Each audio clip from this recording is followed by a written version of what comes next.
So there's a young man named Marcellus Williams who came within hours of being executed for what looks like a crime that is dubious as to whether he's committed. In 2001, he was tried for the murder of a young woman, a white reporter, a female reporter named Felicia Gale.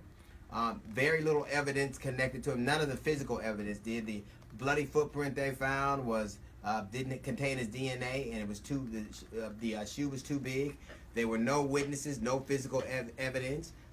It was an all-white jury, or a jury of all white people in St. Louis. I don't know how you do that unless they were connecting on a flight and they just pulled them out of the airport. I don't think many white people in St. Louis are in the witness protection program. But it was an all-white jury. There were the only two people that they have witnesses. One was a former girlfriend of Mr. Williams who was a crackhead, and the other is a former cellmate of his. And there was money. They discussed their testimony several times, and they were paid $10,000.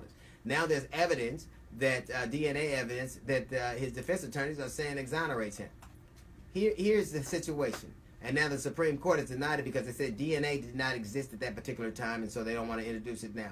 I would submit this. If DNA, they have a thing called cold case. They didn't have DNA in some of these times when these people were murdered or some crime was perpetrated. If they use that DNA to convict somebody of a crime 30 years ago, somebody's committed a crime 30 years ago, that wouldn't be an argument. They would say it didn't exist, so we can't use it. Missouri has a dubious past at best. It was recently for the NAACP issued a travel advisory. Out of all the things that have happened in the United States and all the states you would think you would put in front of Missouri, it finally got one from the NAACP. They have a dubious racial history. The bottom line to me is the law does not exist to protect the law. The law exists to protect the citizens.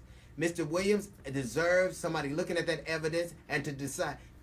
A crackhead who was his ex-girlfriend who got paid, and a cellmate of his who corroborated they worked on that testimony together and were paid. That is what you send them to jail for? That when we say Black Lives Matter, it is exactly this sort of thing. When you put a black man in front of a white jury, I don't care what you say, generally you're going to get a conviction. Because they're prepared to believe the worst of us. This man not only should not be he certainly shouldn't be on death row, but he most certainly should have somebody look at the evidence and decide. Every time you turn around, there are more and more examples. You have a president talking about let's heal, but you have examples of why we can't. Justice is not blind, she takes a peek. Mr. Williams should not, if I don't have any evidence, and the only evidence that they have that says connect him to the crime is he had a laptop from the girl who was murdered. You have no DNA connecting him to it. It was a bloody scene. She was stabbed 40 sometimes. No DNA connected him to it. You have the witness. The two witnesses are dubious at best. You would never. I guarantee you this.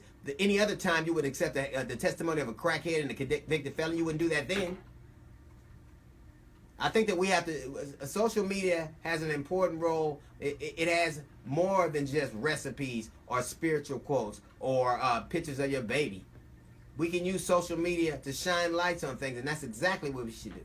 The governor of Missouri should know that people are watching. I'm glad that a lot of people showed up for Colin Kaepernick. I think he deserves a chance to resume his life in football. Marcellus Williams deserved the right to live a life because he doesn't look like he's committed this crime. And when they know people are looking is when they act better. Marcellus Williams should know, and the governor of Missouri and the people of Missouri should know that there are eyes watching them. You take the word of a crackhead and a crackhead and an ex-felon who got paid, no physical evidence, and you're still about to murder this man, and it is murder. It's state-sanctioned murder. The governor of Missouri is supposed to be a right to life. He respects the right to life. Respect it now. It's not just a baby being born. It's a man's life taken away from him unjustly.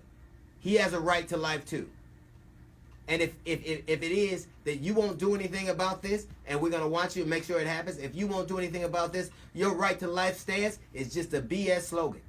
That's a little note from the GED section. We got the Jazz Report coming up in 15 minutes. It's the D.L. Hughley Show.